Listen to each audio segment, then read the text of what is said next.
Hi viewers. இந்த வாரம் தலைவன் தலைவி படத்தோட விமர்சனம் பார்க்கலாம். கடைக்குட்டி சிங்கம், நம்ம வீட்டுப் பிள்ளை என குடும்ப சென்டிமெண்ட் கதைகளின் மூலம் வெற்றியை கொடுத்த பாண்டிராஜ் மீண்டும் அதே களத்தை கையில் எடுத்துள்ள படம் தலைவன் தலைவி. பொட்டல முட்டாயே பாடல் ட்ரெய்லர் வைரலான நிலையில் மகாராஜாவுக்குப் பிறகு விஜய் சேதுபதிக்கு நல்ல ஓபனிங் உடன் வெளியாகியுள்ளது. மதுரையில் பரோட்டா கடை வைத்திருப்பவர் ஆகாசவீரன் விஜய் சேதுபதி. பக்கத்து ஊரைச் சேர்ந்த அரசியுடன் நித்யா மேனன் ஆகாசவீரனுக்கு திருமணம் நிச்சயிக்கப்படுகிறது. காதலிக்கத் தொடங்கும் இருவரும் மனதளவில் ஈர்க்கப்படுகின்றனர். ஆனால் ஹீரோவின் பின்னணியை தெரிந்து கொள்ளும் ஹீரோயின் குடும்பத்தினர் இந்த வரன் வேண்டாம் என்று சொல்கின்றனர். இன்னொரு பக்கம் நாயகியை திருமணம் செய்தால் ஹீரோவின் பெற்றோர் எதிர்காலத்தில் மருமகளால் ஒதுக்கப்படுவார்கள் என்று ஜோசியக்காரர் சொல்வதைக் கேட்டு இந்த திருமணத்தை நிறுத்த நினைக்கின்றது ஹீரோ குடும்பம். ஆனால் இரு வீட்டாரின் எதிர்ப்பையும் தாண்டி ஹீரோயினை தன் வீட்டுக்கு அழைத்து வந்து திருமணம் செய்து கொள்கிறார் ஹீரோ. நன்றாக சென்று கொண்டிருக்கும் குடும்ப வாழ்க்கையில் மாமியார் மருமகள் பிரச்சினை, நாத்தனார் பிரச்சினை என ஆரம்பிக்கும் விரிசல் போகப் போக பெரிதாகி ஒரு கட்டத்தில் கணவன் மனைவி இருவரும் பிரியும் நிலைக்கு வந்துவிடுகிறது.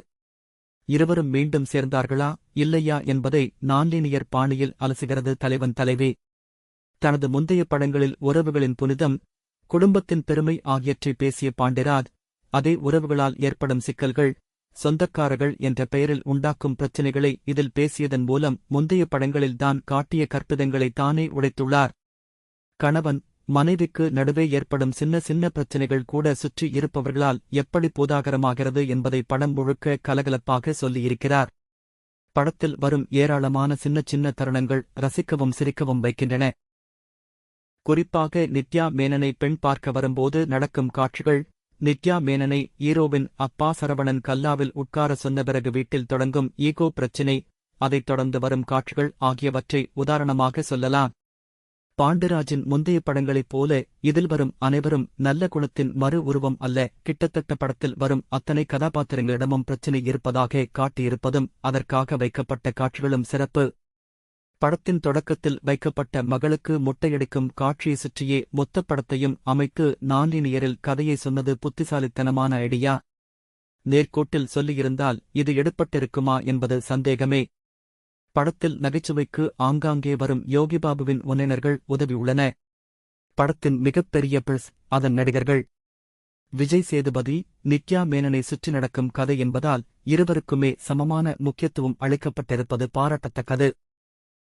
விஜய் சேதுபதியும் ஹீரோயிசத்துக்கு வாய்ப்பிருந்த காட்சிகளில் கூட அதை தவிர்த்திருப்பதன் மூலம் மீண்டும் ஒருமுறை தனித்து நிற்கிறார்.